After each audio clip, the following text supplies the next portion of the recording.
नमस्कार स्टूडेंट्स, आप लोगों का बहुत बहुत स्वागत है मेरे YouTube चैनल में। और स्टूडेंट्स, आज हम बात करने जा रहे हैं कूलाम के नियम पर आधारित आंकिक प्रश्नों की। तो स्टूडेंट्स, समय खराब ना करते हुए सीधे सीधे चलते हैं और देखते हैं कि आंकिक प्रश्न किस प्रकार के इस लेसन में आपके आने वाले हैं और उनको कैसे हम यहाँ पर करेंगे। तो स्टूडेंट्स, आंकिक प्रश्नों को करने से पहले मैं आपको एक अपना फॉर्मूला, एक अपना लॉजिक आपको बताता हूं, जिसका नाम मैंने दिया है GFF। अगर स्टूडेंट्स आपने इस GFF को बहुत अच्छे तरीके से स्टडी कर लिया, बहुत अच्छे तरीके से आपने जान लिया, तो आपके न्यूमेरिकल बहुत आसानी से हो जाएंगे।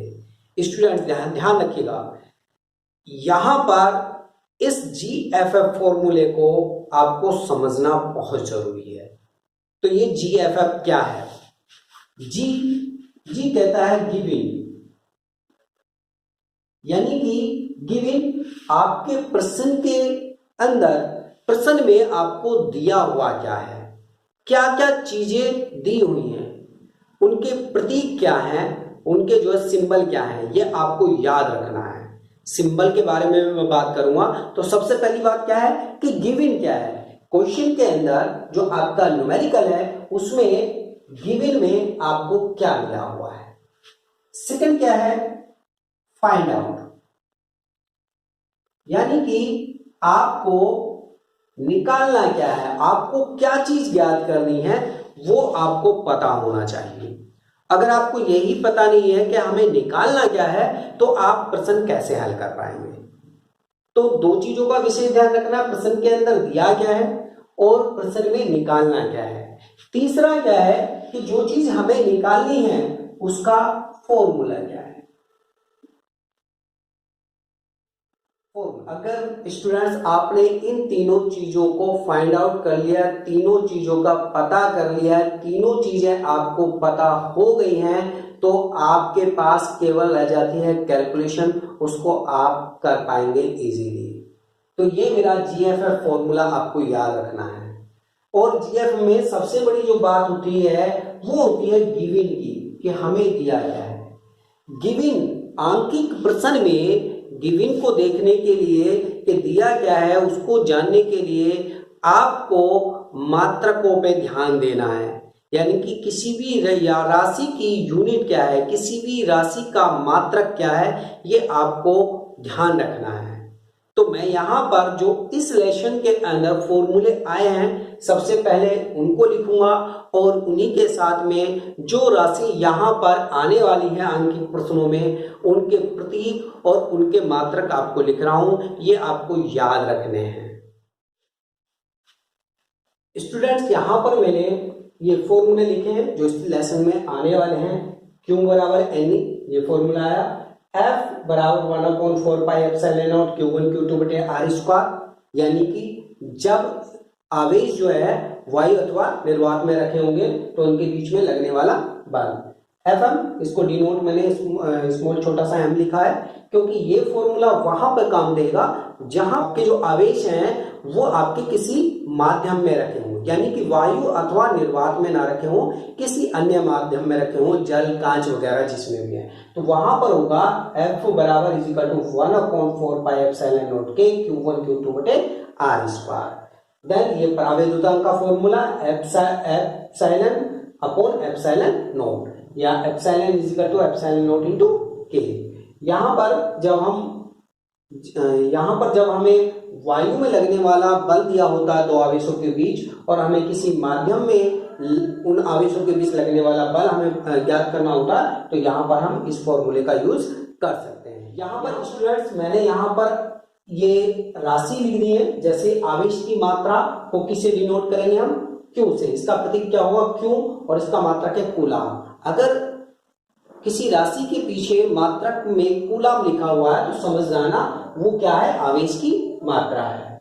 इलेक्ट्रॉनों की संख्या को हम n कहते हैं, इसका कोई मात्रक नहीं होता। इस संख्या के पीछे जब भी न्यूमेरिकल में आएगी, इस संख्या के पीछे कोई भी यूनिट आपकी नहीं होगी, कोई भी मात्रक आपका नहीं होगा। एक इलेक्ट्रॉन पर आवेश आप जानते हैं E से डिनोट करते हैं, और कूलाम इसका भी मात्रक है। बल को हम F से डिनोट करेंगे, इसका मात्रक न्यूटन है। आवेशों के बीच की दूरी r होती है, जिसका मात्रक मीटर होता है। परावैद्युतांक का भी कोई यूनिट नहीं होती, कोई मात्रक नहीं होता है। माध्यम की विद्युतशीलता को हम एप्सिलॉन से डिनोट करेंगे और वायु की विद्युतशीलता को हम एप्सिलॉन नोट से डिनोट करेंगे। यहाँ पर इस चार्ट को पूरी तरीके से आप नोट कर लीजिएगा अच्छे तरीके से और इसको लर्न कीजिएगा। तो स्टूडेंट्स चलते हैं हम सीधे हम अपने न्यूमेरिकल्स पर। तो पहला न्यूमेरिकल देखते हैं। स्टूडेंट्स आपका पहला प्रश्न है, किसी चालक पर 4000 इलेक्ट्रॉनों की अधिकता है, उस पर कितना और किस प्रकार का आवेश होगा। तो सबसे पहले देखते हैं स्टूडेंट्स, यहाँ पर जो पहली वैल्यू दी है 4000 इलेक्ट्रॉन, यानी कि इसके पीछे कोई यूनिट है नहीं है, तो ये क्या है, इलेक्ट्रॉनों की संख्या दी हुई है और इलेक्ट्रॉनों की संख्या को हम किससे डिनोट करते हैं, n से। तो n इजिकल टू हुआ हमारा 4000, 4000, n इजिकल टू 4000 हुआ। अब यानी कि हमें गिवन क्या था, केवल यही चीज गिवन है, निकालना क्या है, उस पर कितना और किस प्रकार का आवेश होगा, यानी कि हमें यहाँ पर क्या ज्ञात करना, चार्ज ज्ञात करना है। तो चार्ज को किससे डिनोट करते हैं, क्यू से। क्यू हमें यहाँ पर फाइंड आउट करना है। अगर दो चीजें हमें पता लगी कि हमें गिवन में क्या है और हमें फाइंड आउट क्या करना है, और फाइंड आउट क्या करना है, इसके बाद हमारा क्या होता है, फॉर्मूला क्या होगा, Q इजिकल टू NE। देखिए स्टूडेंट्स, आपने अगर तीन चीजों का पता कर लिया तो रह क्या गया, केवल ओनली ऑन कैलकुलेशन। तो कैलकुलेशन कैसे करेंगे, n की वैल्यू कितनी है, 4000, n की वैल्यू कितनी है, 4000 है, और E क्या है, एक इलेक्ट्रॉन पर आवेश। मैंने पहले ही बता दिया था, जब मैंने ये स्टार्ट किया था लेसन, उसी में मैंने आपको बताया था कि E की वैल्यू आपको याद रखनी है, E की वैल्यू आपको लर्न होनी चाहिए। तो E की वैल्यू कितनी है, 1.6 इंटू 10 की पावर -90। इनकी मल्टीप्लाई कर देंगे, मल्टीप्लाई कितना होगा, 16 चौका 64 और 3 0, दशमलव कितनी है, एक अंक बाद। ध्यान रखना स्टूडेंट, सबसे ज्यादा गलती कहां पर होती है कि हम यहाँ पर जो पॉइंट है इसको सही से नहीं लगा पाते हैं। हमेशा याद रखना, पॉइंट लगाने के लिए जो पॉइंट की गिनती करनी है, जो पॉइंट को काउंट करना है, वो हमेशा राइट से, यानी कि यहाँ पे देखिए 6 के तुरंत बाद यहाँ पे दशमलव, यानी कि एक अंक के तुरंत बाद दशमलव है, तो हम एक अंक के तुरंत बाद ही दशमलव लगाएंगे। तो आपको हमेशा राइट से काउंट करना है, लेफ्ट से काउंट नहीं करना है। तो ये कितनी होगी, 10 की पावर -90।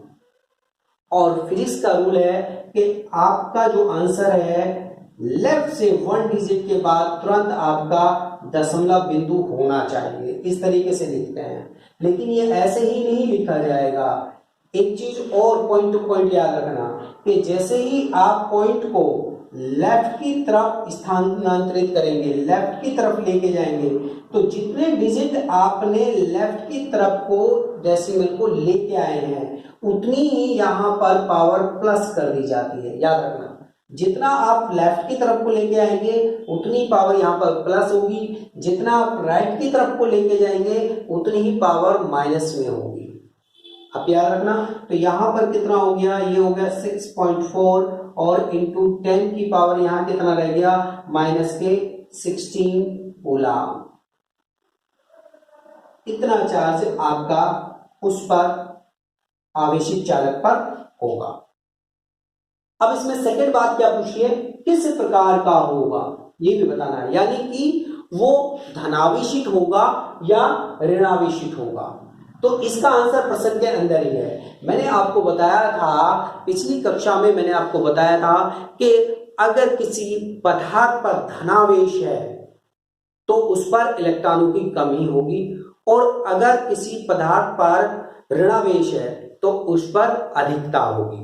तो यहां पर कहा गया है इलेक्ट्रॉनों की अधिकता है, यानी कि इलेक्ट्रॉन अपनी मूल अवस्था से उस पर ज्यादा है, तो उस पर कैसा आवेश होगा, ये यहां पर अगर अधिकता है तो कैसा आवेश होगा, ऋणावेश होगा। कैसा आवेश होगा, ऋणावेश। आप समझ पाए प्रश्न को स्टूडेंट्स? एक और प्रश्न लेते हैं स्टूडेंट्स, ये रहा आपका दूसरा क्वेश्चन। एक कूलम आवेश में कितने इलेक्ट्रॉन होंगे, नियम अभी भी वही है कि सबसे पहले देखना है कि हमें गिवन क्या है, दिया हुआ क्या है। हमें दिया हुआ है 1 कूलाम आवेश। देखिए यहाँ पर कूलाम लगा हुआ है तो ये क्या है, आवेश है, चार्ज है, यानी कि क्यू है। क्यू इज इक्वल टू दिया हुआ है 1 कूलाम, ठीक है जी। और पूछा क्या है, कितने इलेक्ट्रॉन होंगे, यानी कि इलेक्ट्रॉनों की संख्या पूछी गई है। इलेक्ट्रॉनों की संख्या को किससे डिनोट करते हैं, एन से डिनोट करते हैं। एन हमें निकालना है, गिवन हमें मिल गया और फाइंड आउट हमें मिल गया। फॉर्मूला क्या होता है, Q is equal to N A, Q is equal to N A. तो Q की वैल्यू कितनी है, 1 कूलाम, और एन हमें निकालना है, और E की वैल्यू कितनी है, 1.6 इंटू 10 की पावर माइनस 19। या हम इसे ऐसे भी लिख सकते हैं, n इंटू 1.6 इंटू 10 की power minus 19 is equal to 1, यानी कि केवल जो हमने पक्षांतर कर दिया, पक्षों को जो ट्रांसफर कर दिया है। ये इधर लिख दिया है और ये इधर लिख दिया है। जो लेफ्ट में था वो राइट में, जो राइट में था वो लेफ्ट में। अब यहाँ पर हमें निकालना, तो n इज इक्वल टू कितना होगा, 1/1.6 इंटू 10 की पावर माइनस 19, क्योंकि जो भी चीज इधर लेफ्ट में मल्टीप्लाई में दिया हुआ है, ये मल्टीप्लाई में दिया हुआ है, ये आगे कहां चला जाएगा, डिवाइडेशन में चला जाएगा, भाग में चला जाएगा। अब यहां पर दशमलव हटाएंगे तो 1 0 आ गई, और ये जो आपकी 19 पावर है, 10 की पावर 19 है, इसको हम ऊपर लेके जाएंगे।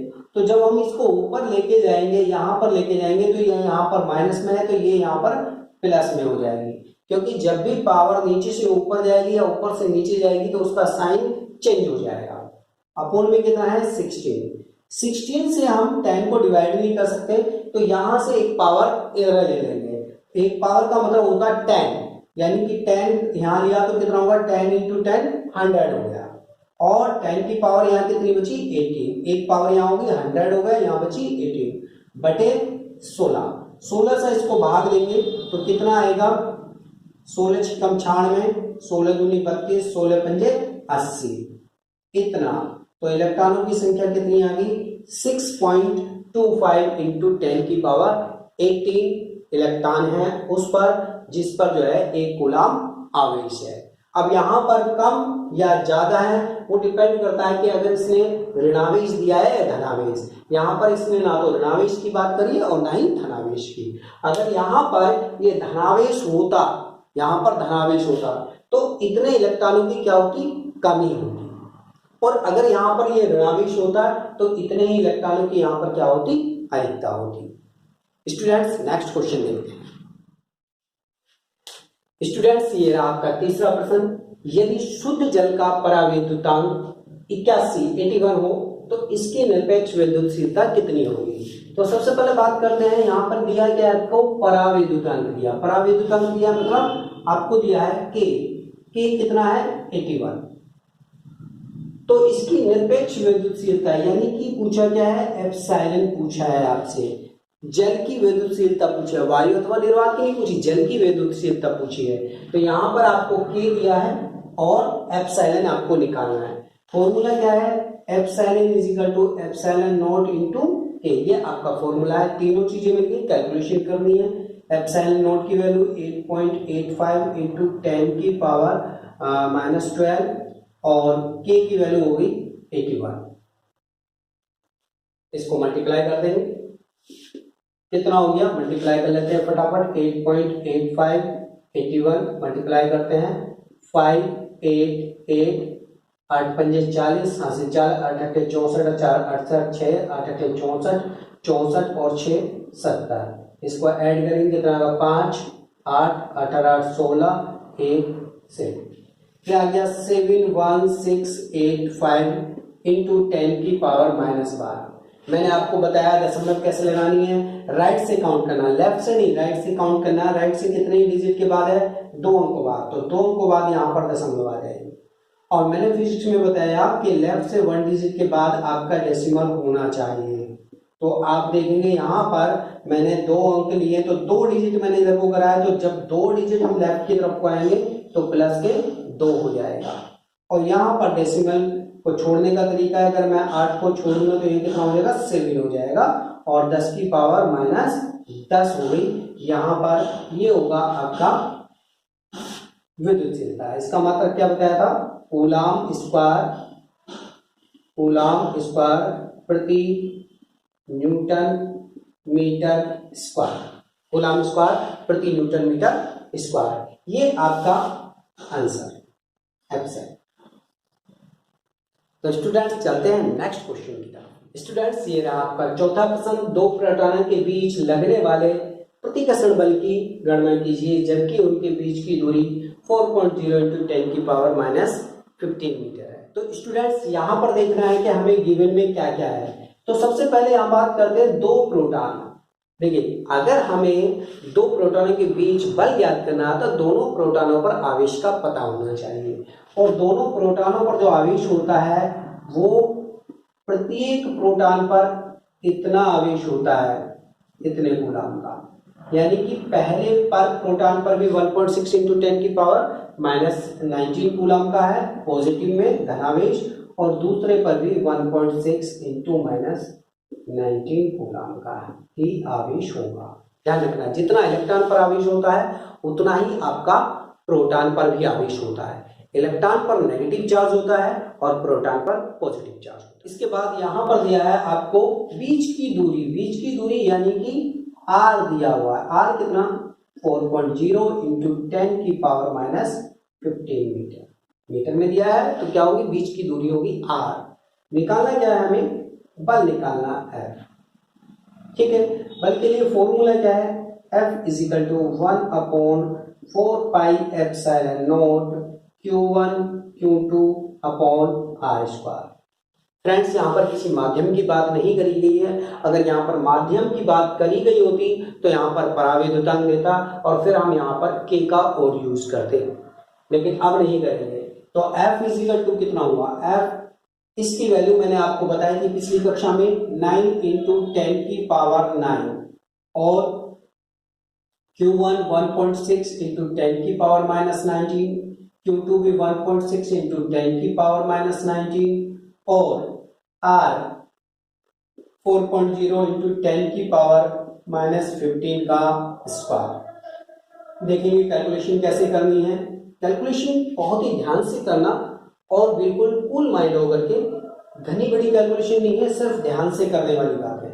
9 × 1.6 × 1.6 मैंने जो डिजिट थी उनको एक साथ कर लिया और जो पावर है मैं उनको एक साथ कर लेता हूं।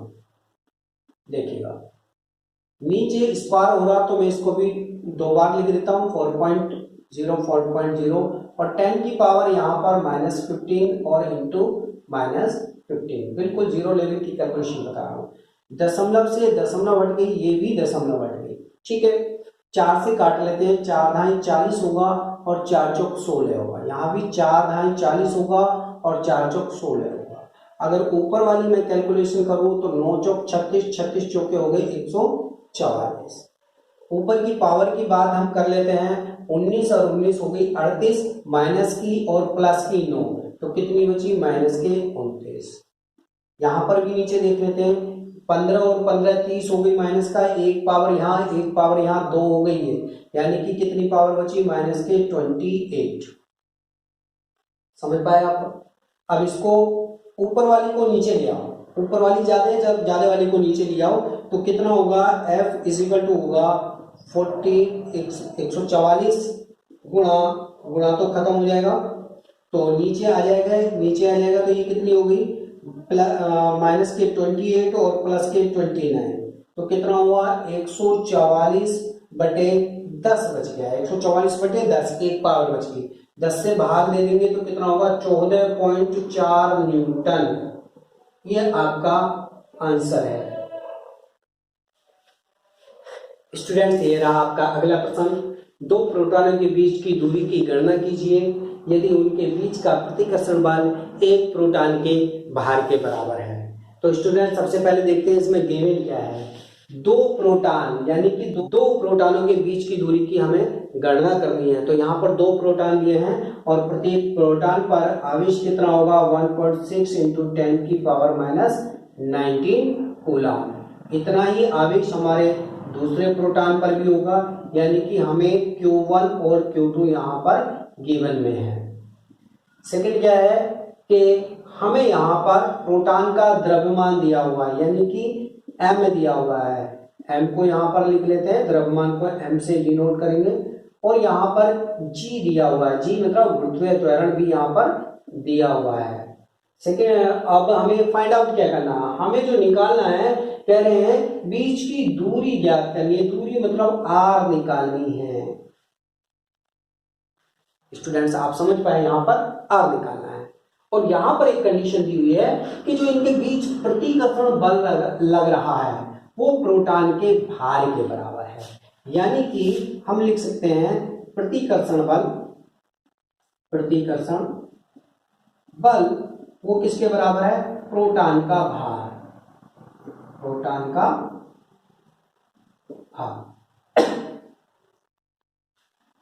प्रतिकर्षण बल प्रतिकर्षण बल कितना होगा, 1/4 pi epsilon not Q1 Q2 बटे r², इतना होगा। और भार कितना होगा प्रोटॉन का, mg, ये होगा भार। इनकी वैल्यू रख देते हैं, इसकी वैल्यू कितना है 9 × 10⁹ और Q1 कितना है 1.6 × 10⁻⁹, Q2 कितना 1.6 × 10⁻⁹ बटे r²। r हमें यहाँ पर फाइंड आउट करना है। m कितना है मेरे पास में 1.6 × 10⁻27 और g का मान कितना है 10। यहाँ पर देखिएगा स्टूडेंट 1.6 से 1.6 10 से, इसको देख लीजिएगा 9 × 1.6 बचा 10⁻19 और 19 38 हो गया, 38 हो गया। और 9 यहाँ पे माइनस का जाएगा तो कितना होगा माइनस के 29 बटे r²। यहाँ पर कितनी रहेगी पावर, एक यहाँ पर प्लस की है और 27 यहाँ पर माइनस की है, तो कितनी बची माइनस के 26। तो स्टूडेंट्स यहाँ पर देखेंगे कि यहाँ पर हमें निकालना r², तो ये 10 की पावर जो 26 है यहाँ पर डिवाइडेशन में चला जाएगा, यानी कि 9 × 1.6 × 10⁻29 और अपोन में आ गया 10⁻26। हमें निकालना है r², तो हम क्या करेंगे इसकी मल्टीप्लाई करेंगे, तो मल्टीप्लाई कितना हुआ 144, दशमलव हो गई, एक अंक के बाद में राइट से काउंट करते हैं। और ऊपर कितना बचा यहाँ पर, ये माइनस के 29 है और यहाँ पर कितना 26, ये ऊपर जाके प्लस का हो जाएगा, तो प्लस के 26 और माइनस के 29, तो कितना बचा माइनस के 3। अब यहाँ पर मुझे r² निकालना, तो मैं दशमलव को इधर लेके जाऊंगा, तो यहाँ पर दशमलव को एक अंक में यहाँ लेके चला गया, तो दशमलव को इधर एक अंक लेके जाऊं तो यहाँ पर एक माइनस में आ जाएगी, तो यहाँ कितनी होगी 4 हो गई। तो r इक्वल टू होगा 144 × 10⁻⁻4 का अंडर रूट, और ये कितना हुआ यहाँ पे हो गया इसका 144 का 12 और 10 की पावर -4 का -2, इतने मीटर, या हम इसको जो है 0.12 मीटर भी लिख सकते हैं। ये आपका आंसर हो गया। स्टूडेंट्स उम्मीद करता हूं ये न्यूमेरिकल्स या अंकित प्रश्न आपको बहुत अच्छे से समझ में आ गए होंगे।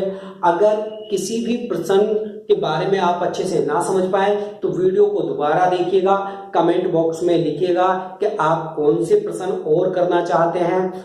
स्टूडेंट्स वीडियो को लाइक शेयर जरूर कीजिएगा, और जो लोग चैनल पर पहली बार विजिट कर रहे हैं वो चैनल को कर लीजिएगा सब्सक्राइब और बेल आइकन को कर लीजिएगा प्रेस, ताकि आने वाली वीडियो का नोटिफिकेशन आपको सबसे पहले मिल सके। और स्टूडेंट्स मिलते हैं नेक्स्ट वीडियो में, तब तक के लिए जय हिंद।